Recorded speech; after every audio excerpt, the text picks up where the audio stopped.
In this video, we will write the code to register a new site visitor and test to ensure that it all works. As mentioned in previous videos, the application is started by a visitor navigating to the application folder. The controller's default action, if nothing else is called for, is to deliver the registration view. The visitor completes the form and submits it. The data is sent to the controller for processing. It is this processing that we will now write. Open the controller index.php page. At the top, you will find that the model is brought into scope. The model holds the function which will be used to create, that is, insert, the data to the database. Next, you will see that we are checking both the get and post objects for a name-value pair with action as the name. If found, the value is stored into a variable also called action.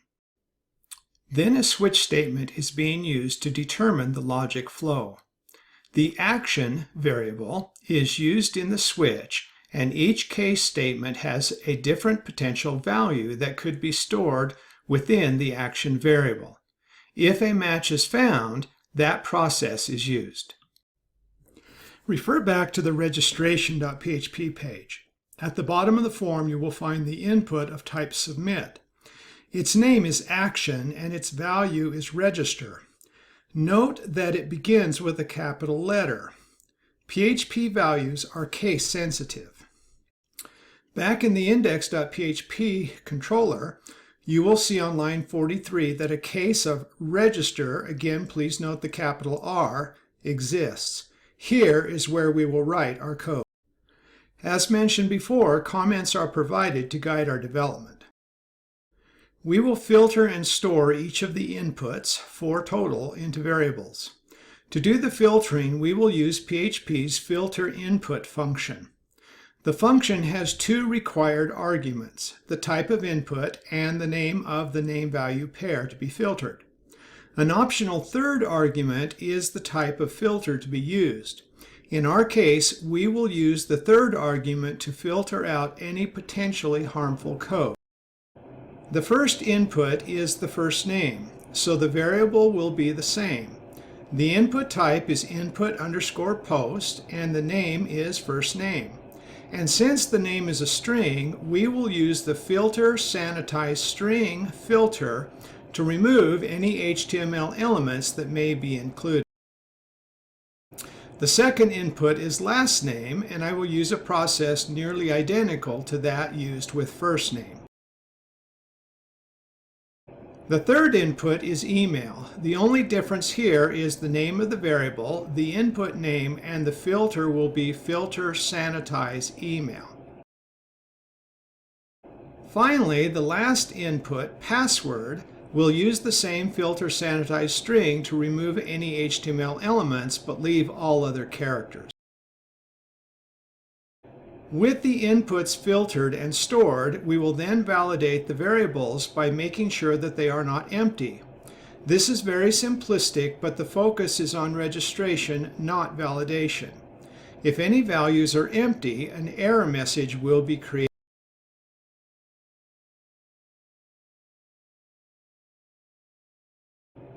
Next, if there is an error message, we will return to the registration page and display the message.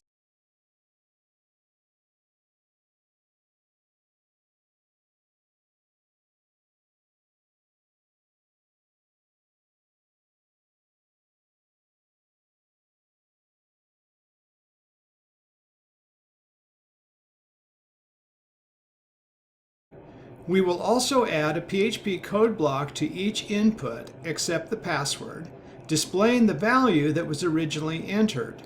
This is referred to as making the form fields sticky. If there are no errors, we will call the register user function and pass in the values stored in the variables as parameters.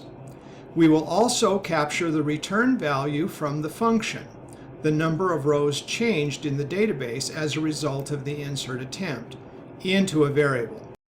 We will then check the returned value. If it is a 1, then we assume the registration succeeded.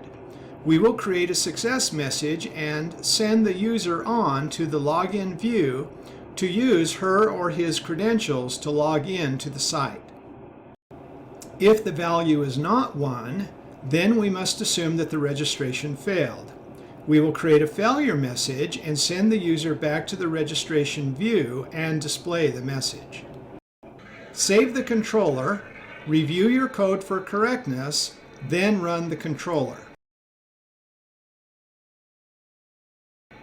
The registration view should be delivered to the browser. Complete the registration form and submit it.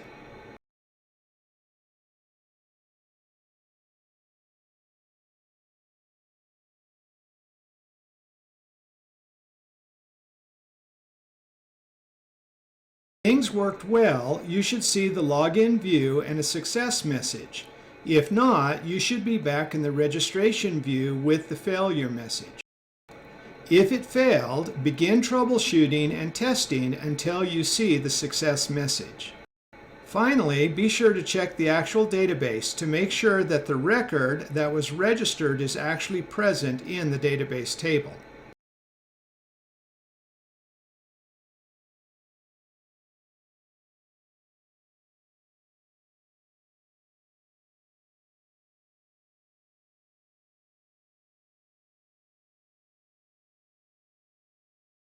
If not, review and test your code until the registration reports success and the data is stored in the database.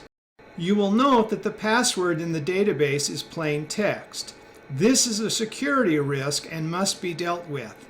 That is what we will do in the next video.